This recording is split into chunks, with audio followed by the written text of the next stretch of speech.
So, we try. Wow. Tingnan nyo, guys.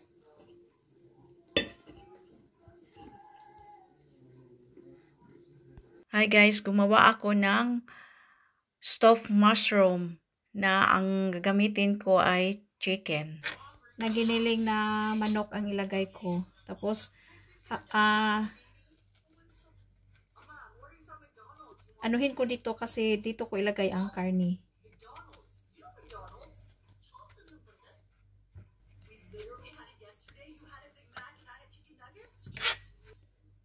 Tingnan nyo, guys. Dito ko ilagay mamaya ang karne. So, ito na, guys. So, lagyan natin ng mozzarella cheese ang bottom sa mushroom. Preheat ako sa air fryer. Tapos, lagyan natin ng yung giniling na manok na linuto ko.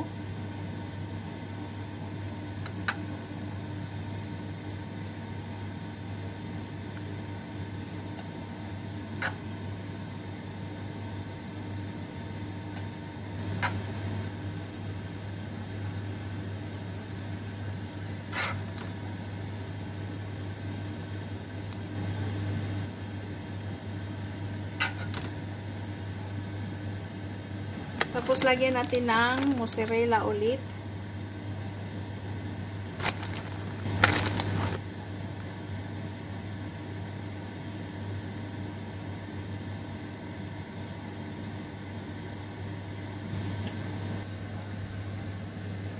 Tapos, lagyan natin ng petersili.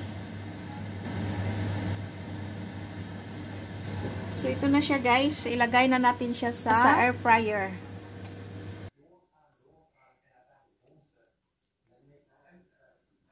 Sana kasya itong lahat.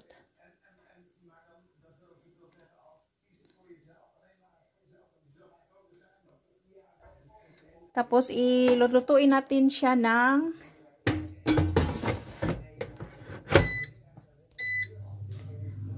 80 degrees and lutuin natin siya ng 180 degrees in 8 minutes.